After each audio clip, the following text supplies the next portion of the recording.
अब वो बैरागी भी वही पढ़ते हैं, हम लोग भी वही पढ़ते हैं। बैरागी बड़ा खुश हो रहा था कि आज अपना दीक्षा का निर्णय हो जाएगा। लेकिन जब वो संघ के प्रमुख लोग सामने बैठे, अब पता नहीं चातुर्मास में कौन सी बात उनको किसकी चुभ गई होगी। गुरुदेव की बात तो चुभने का सवाल था ही नहीं,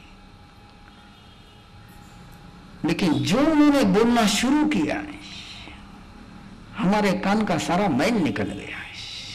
अब क्या बोले नहीं सुनाता मैं आपको। और आश्चर्य ये विनती को आए कि ये क्या करने आए। इतनी लंबी चौड़ी बात, इतनी जोर से बात, और गुरुदेव अपने सुनते गए। जहां जरूरी था वहां उनको शांत करने का प्रयास किया, लेकिन वो शांत होने के लिए आए ही नहीं थे। वो तो सारी मड़मड़ निकालने के लिए आए थे, और मड़मड़ निकालनी तो कहां निकालनी। अपने पूजा के केंद्र, अपने आराधना के केंद्र, अपने श्रद्धा के केंद्र मड़मड़ निकालने के केंद्र नहीं होते। लेकिन आदमी अनजाने में गलती कर जाता है। मड़मड़ उन्होंने निकाली सारी, बड़े तीखे बड़े जोरदार शब्दों में निकाली। हम सारे संत, कुंदन ऋषि महाराज साहब, मैं, आदर्श ऋषि महाराज साहब चुपचाप खड़े थे, बैठे थे आराम से, दीवार को टेक करके। कि श्रावक जब गुरुदेव को इतना जोर से बोल रहे थे तो अपना तो बोलने का कोई विषय नहीं था। लेकिन धक्के पर धक्के अंदर लगते गए। मैंने कमाल है, क्या लोगों के मुखोटे होते हैं, क्या लोगों का चरित्र होता है। यही माथा रगड़ते थे, यही मंगल पाठ मांगते थे, और यही दंगल का पाठ पढ़ने के लिए आप आ गए। सारा कुछ उनका निकल गया। बाद में वो खड़े हुए, गुरुदेव मंगल पाठ। बंधु, न वे श्रावक भूलेंगे ना हम भूल पाए। गुरुदेव ने मंगल पाठ उतनी ही गहराई से, उतने ही प्रेम से, उतनी आस्था से सुनाया। ऐसा लगा ही नहीं कि मंगल पाठ सुनाते समय के श्रावक इतना इनको बोल गए। वो गाड़ी में बैठ करके रवाना हुई और हम तीनों गुरुदेव के पास पहुंचे। हमको दूसरा टेंशन कि गुरुदेव के इस बात को लेकर के रात को टेंशन में रहेंगे तो तबीयत बिगड़ जाएगी। आदमी कितना ही समझदार हो जाए तो अपने कद से ऊंचा नहीं हो सकता है। अब हम अपने कद से ऊंचे हो नहीं सकते। जब हमारे दिमाग में वो सारी बातें घूम रही थी, हमको लगा गुरुदेव के दिमाग में तो पक्की घूमेगी। और गुरुदेव का एक कार्यक्रम था रोज का, आप लोग भी जरूर करो, बहुत सुंदर कार्यक्रम था। गुरुदेव सोने के पहले दिन में पहने हुई चादर और चोरपट्टे के सारे सलवटे निकालते थे। दिन में जो सलवटे आती है ना, वो चादर हाथ में लेना, वो चोरपट्टा हाथ में लेना और उसके सारे सलवटे निकालना है। निश्चित रूप से कपड़े के सलवटे निकालना तो आसान काम था, लेकिन उसके साथ तो अपने सारे मन की भी सलवटे निकाल देते थे। इसलिए बहुत सुंदर परंपरा थी पहले आप लोगों की। अब है कि नहीं मुझे पता नहीं, कि शाम को बर्तन बासी रख करके नहीं सोते थे। खरगट्टा बर्तन रखने नहीं सोता था, बर्तन सारे। अब क्या करते हो तुम, तुम्हारा जानो। लेकिन रखते हो तो संभल जाओ। केवल खरगट्टे बर्तनों में समूर्छिन ही होते और कुछ नहीं होता, और खरगट्टे बर्तन रखने वाले के मन में भी समूर्छिन ही होते हैं। समूर्छिन शब्द तुम्हारे समझ में नहीं आया होगा। समूर्छिन कहते हैं आज की आपकी भाषा में फंगस हो जाना है। क्या हो जाना? फंगस हो जाना है। जहां भी गिल्ला रहता है 48 मिनट के अंदर, 48 मिनट के आगे वहां फंगस हो ही जाता है। सुबह मोल करनी आकर के बर्तन साफ करेंगे, लेकिन याद रखना अनंत अनंत जीवों की हिंसा का पाप तुमको लगना है।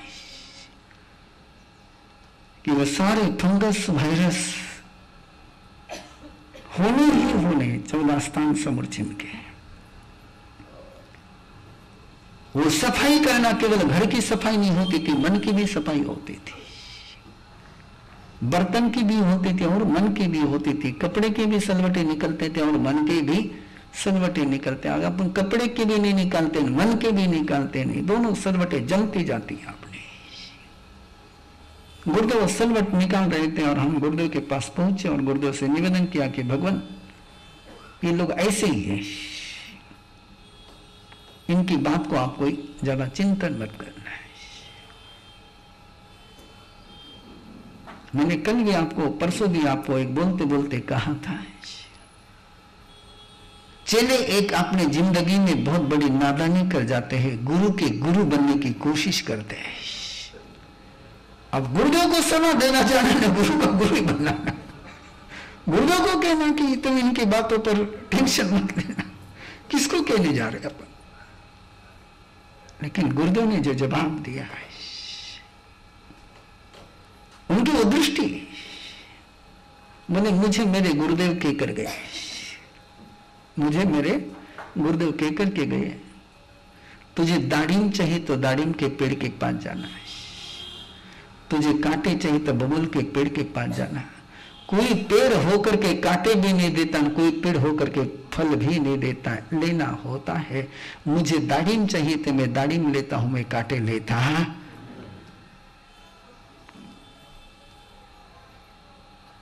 अब क्या बोलेंगे इसके बाद। रेकार्ड बंधुओं, कहना बहुत आसान है, कहना बहुत आसान है, लेकिन गुरुदेव ने वापस उन साखों को कभी पहचान नहीं दी। उसके बाद में गुरुदेव उस क्षेत्र में आए, दीक्षा उस क्षेत्र में हुई नहीं, दीक्षा उस क्षेत्र में हुई नहीं, दीक्षा दूसरे क्षेत्र में हुई। लेकिन वो श्रावण जब भी दर्शन को आते थे, गुरुदेव उतने ही प्रेम से आशीर्वाद देते थे। कभी गुरुदेव ने इनको उस नजर से देखा ही नहीं। उन्होंने अपनी नजर कभी खराब होने ही नहीं दी। दृश्य तो निकल जाएगा, लेकिन दृष्टि बिगड़ जाएगी। दृश्य कोई कायम नहीं रहता, दृश्य बाहर के बाहर रहता है। तुम आंख को देखो तो आंख आग नहीं बनती है, तुम पानी को देखो तो आंख पानी नहीं होती है। लेकिन जिस नजर से तुम देखोगे वो नजर तुम्हारी जरूर हो जाएगी। वो दृष्टि उन्होंने कभी बनने नहीं दी। दृष्टि एकमात्र केवल उपयोग की और गुण ग्रहण की। वो कहां है कोई लेना देना नहीं, गुण है ग्रहण करने, दोष ग्रहण नहीं करना है।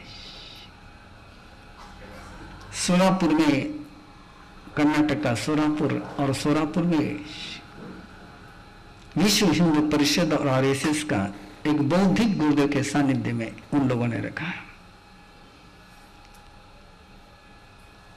और उस सभा में गुरुदेव ने 3 बातें कही।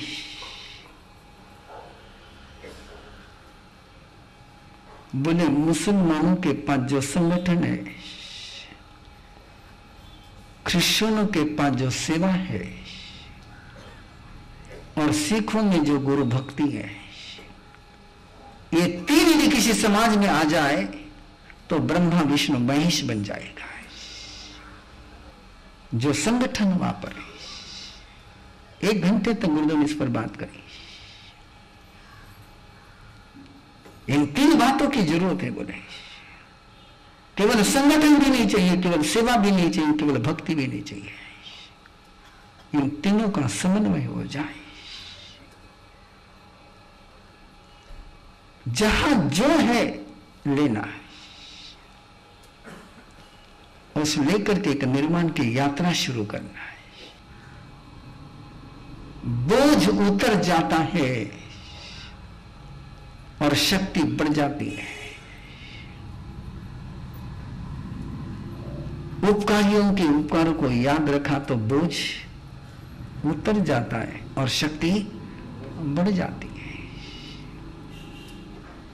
आज भी मैं केवल 3 बातों की जो गुरुदेव की दृष्टि है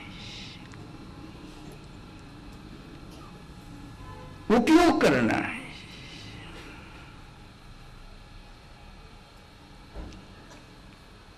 हर पल का उपयोग करना, हर क्षण का उपयोग करना, हर अवसर का उपयोग करना है।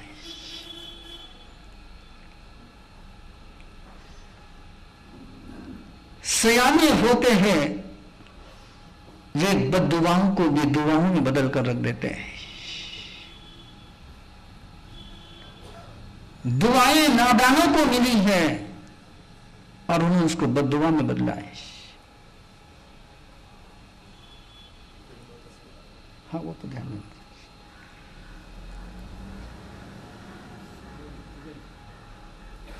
हिरण्यकश्यपु को वरदान मिला था कि शाप मिला था? इतिहास का पुराण का पन्ना याद दिला रहा हूं। बड़ी लंबी तपस्या कर करके उसने वरदान प्राप्त किया था और बड़ा गजब का वरदान प्राप्त किया था।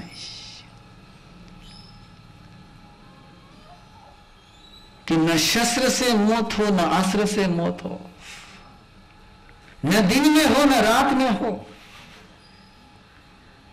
न मनुष्य से हो न पशु से हो, न घर के अंदर हो न घर के बाहर हो। जैसे तुम पचकान लेते हो ना, मुझे लगता है कि कहीं न कहीं हिरण्यकशिपु का क्लास करके आए तुम लोग। पचकान लेते हो तुम लोग, मगर सब सुख दुख का आधार, सुख में भी छूट, दुख में भी छूट, अंदर बाहर का आधार, घर के अंदर भी छूट बाहर भी छूट। अबे उम्र में पचकान पारो डाकी, सुख में भी आधार, दुख में भी आधार। वही हिरण्यकश्यपु के सारे क्लास लेकर के आए हुए हैं। वरदान पाया था लेकिन अभिशाप में बदल गया है। भस्मासुर ने भी वरदान पाया था, तपस्या करके वरदान पाया था कि जिसके सिर पर हाथ रखो वो क्या हो जाए। क्या विचार है आपका? कि जिसकी तरफ आप देखे वो क्या हो जाए। बोले में लड़वाटे, मैं जिसके तरफ देखो वो भगवान हो जाए, मैं जिसके तरफ देखो वो भस्म हो जाए, मैं जिसके सिर पर हाथ रखो वो भस्म हो जाए। और वही वरदान उसके लिए मौत बन गया है। राम को वरदान मिला कि शाप मिला है? कैकेयी को वरदान मिला था लेकिन कैकेयी ने वरदान को शाप में बदला। राम को शाप मिला था लेकिन राम ने वरदान में बदला है। ये दृष्टि होती है और ये बदलने की शैली जिसको आ गई, बदलने की कला जिसको आ गई,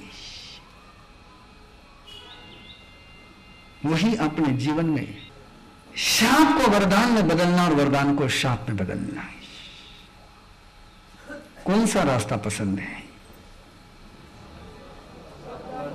शाप को? सच में तुम गुरुदेव के भगत हो,